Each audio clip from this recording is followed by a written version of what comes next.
Endi bizde nimali şekillenmoqda. Bizde hozir yoshlarimizda dаңлык bo'lishga intilish holati bor, dаңлык bo'lishga.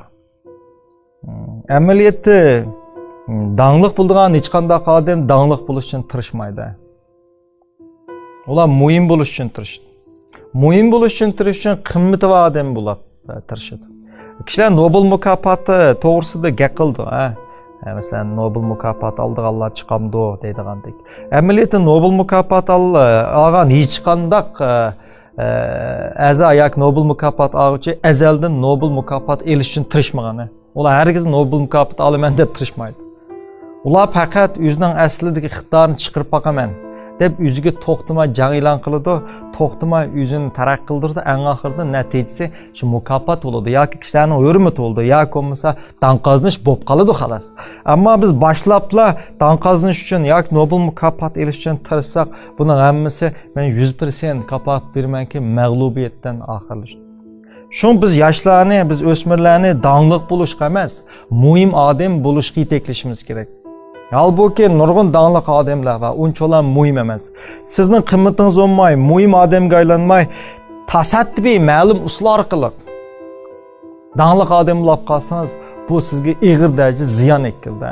Chunki siz bu nam obro' bilan hech qanday qimmat yarata olmaysiz. Ammo siz bu nam obro'dan vazmi kechmaysiz.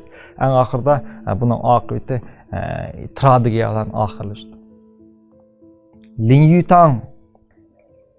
Yutang degan bir odam bor. Lin Yutang nima degan desa, kichik odamning soyasi haddan ziyoda cho'ng bo'lib ketgan vaqt dal quyoshning patgan vaqti deydi. Quyoshning patgan vaqtida odamning soyasi eng cho'ng bo'ldi deydi. Bu deganlik sizning boshqalarga bergan ta'siringiz yoki obrazingiz asli oltingizdagidan haddan ziyoda cho'ngib ketganda siz zavollikqa yuzlansiz deydi. Yani bir kichik odamning soyasi aslida o'zi qaraganda bek cho'nglab ketgan vaqt dal quyoshdan patgan vaqt. Demak, ko'pincha odamlar dal o'zining asli holati, asli qimmatiga qaraganda nechasi yuqori qimmat bilan, nechasi yuqori obrazni tiklamoqchi bo'ldi. Ammo bu obraz, bu tiklagan saxta qiyofat eng oxir bu odamni nimaga boshlab bordi desa, zavollikqa boshlab bordi. Shunga yana bir qatam ogohlantirib qo'yma, dаңлык odam bo'lgandan muhim odam bo'lgan bu afzal. Chunki muhim odam hamon dаңлык bo'ladi. Ammo dаңлык odamning hammasi muhim odam bo'lishini ataydi.